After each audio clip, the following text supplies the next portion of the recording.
আপনি যদি R15 নিয়ে কোথাও দাঁড়ান, তাহলে মানুষ আপনার R15কেই দেখবে, আপনাকে না।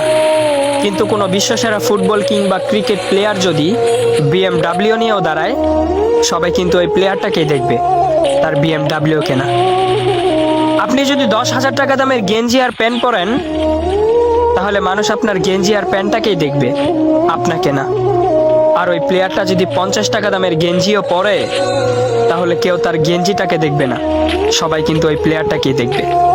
তাই আইফোন লাগবে, DSLR লাগবে, বাইক লাগবে, বাবা মাকে এত প্যারা না দিয়ে, ব্র্যান্ডের পিছনে না ছুটে নিজেকে ব্র্যান্ড বানানোর চেষ্টা করুন।